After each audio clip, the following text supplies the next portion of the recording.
Well, it certainly has been an interesting 48 hours. We're definitely dealing with something that's a big pivot in firearms here in the United States.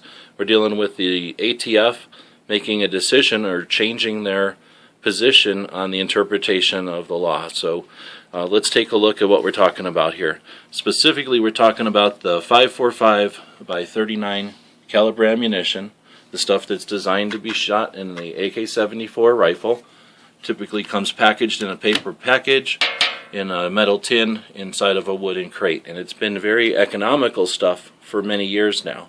So let's take a look at what's happened recently. I made a quick PowerPoint here. I don't want to make this video super long. I hope to encourage people to take some action and to become aware of this situation so that we don't let the acts of '94 happen again. And I'll do this as quickly as possible. This PDF will be available in the description of the video.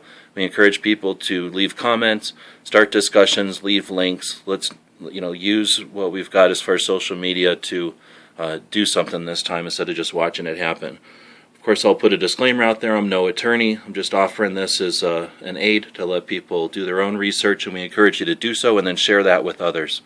In this video, I'm going to take a quick look at what started all this, what we're talking about specifically, and more importantly, what we can do about this. Now, love them or hate them, the thing that started this all is James Yeager from Tactical Response posted something on Facebook suggesting that one of his friends or somebody he knows was telling him that you could no longer import the 5.45 ammo. This prompted Tim from Military Arms Channel to have sort of a back and forth. But the result of that is that they both agree, they checked their sources, and they have received letters from the ATF suggesting that new Form 6s, the request to import ammunition for the 5.45 by 39 ammunition, have been denied. So that's what's actually happening right now, and what we're dealing with is the repercussions from that, both as a community and as a country. And I hope that in this video I'll help explain that a little bit more. So one of the reasons I wanted to bring this up as well is that this is social media. Social media got this out there as soon as possible. It was able to be confirmed on some of the message boards by the actual importers that this is actually going down. And bravo to both Tim and James for using the media in a way that we're going to all benefit, I hope. Next up, what is this 5.45 ammo? Why are we talking about this? It's a little unique, so let's talk quickly about how it's made. Obviously, again, it's designed for the AK-74 rifle. It looks like this. Here's an AK-47 round. Here's an M16 or a .223 round. We're talking about this guy. It's built in a specific way. It's got a mild steel, so a soft steel insert there, the gray part. It's wrapped in the darker part is lead, and then that outside jacket is the copper that we see. It's built that way for cost. It's cheaper to use an inexpensive mild steel than using lead for the whole entire center of the bullet.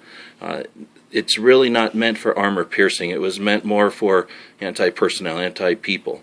Now, there are different versions of the 5.45 ammo, and there are some types that came along later on that used a tungsten core, so they were a little bit stronger, and they were designed to be armor piercing. But the stuff that we're typically talking about that comes packaged like this, inexpensively from Bulgaria or Russia or wherever, is typically the 7N6, which is a mild steel core done for price more than anything.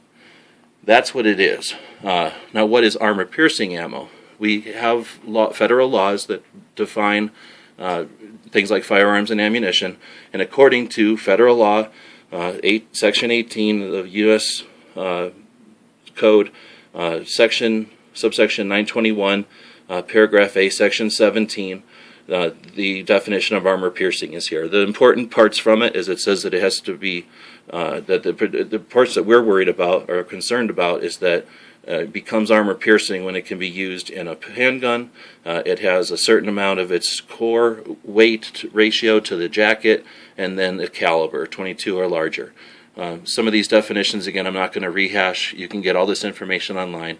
Quickly, though, we have the 1968 Gun Control Act, which was further defined by the assault weapons ban, and it basically said that armor piercing ammunition is a second class of ammunition, and because of that, it can only be imported per go into the military or law enforcement.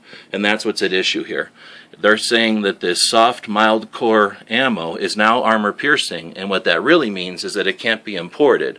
And if there's a lot more of this 545 ammo out there, which some sources will suggest there isn't, that it's a dwindling supply and we're seeing the last of it anyway, but whether or not it is, they're suggesting that it can no longer be imported because someone made a pistol, or someone asked for permission to make a pistol that shoots this round.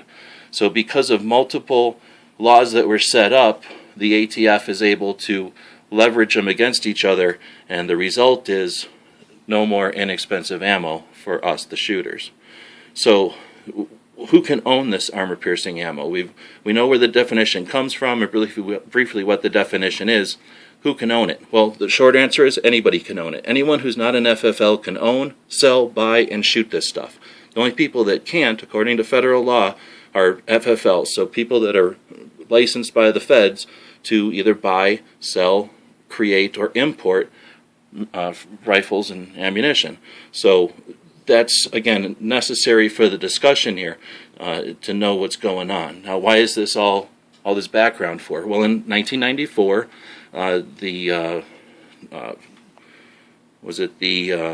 ATF basically just sent out a letter to the 35 importers at the time and to all the FFLs at the time that they would no longer be able to import or sell the steel core 7.62x39. So briefly, without getting too much into another caliber here, the original AK-47 bullet, the 7.62x39, was an M43 bullet which contained a soft, mild steel core, like we talked about with the 5.45. This stuff. For a little while, it was imported, like this stuff from Germany or this stuff from China. It would be labeled steel core. And again, that was done for cost savings. However, in '94, they stopped the importation, as I mentioned, and all imported ammo since then has been M67. It looks exactly the same from the outside. However, now it has no steel core and it's all lead in there. So that happened in '94, and really nobody could do much about it. It was just a letter from the ATF. And if I can jump back to here. That's why we don't want to see this happen, which it seems like it's actually happening right now. We don't want to allow this to happen with the 545. Just something specifically back in '94 when they actually put this action through. An interview with the ATF director at the time, he mentions, these bullets, the 7.62x39, are designed when used in handguns to pose a life-threatening risk to all law enforcement officers. And I suggest, where's the evidence for that? Was there ever an AK pistol used against a law enforcement officer? I'm not aware of it, especially back in '94. Or was this a reaction to the Talon cop killer bullets media frenzy at the time? Again, that's a topic for future discussion. So let's talk about, again, what prompted this. Right now we know that James Yeager and Military Arms Channel let the information out. A lot of the forums, the AK Forum, the AK Files, AR-15, they're all out there doing research, and they've got threads that are finding all kinds of stuff about what happened. Well, we know that from two different things have come out from my research. The importers are telling us that they were told that someone applied for an import license for a pistol that shoots the 5.45. Is that enough for the ATF to make this decision? We don't know.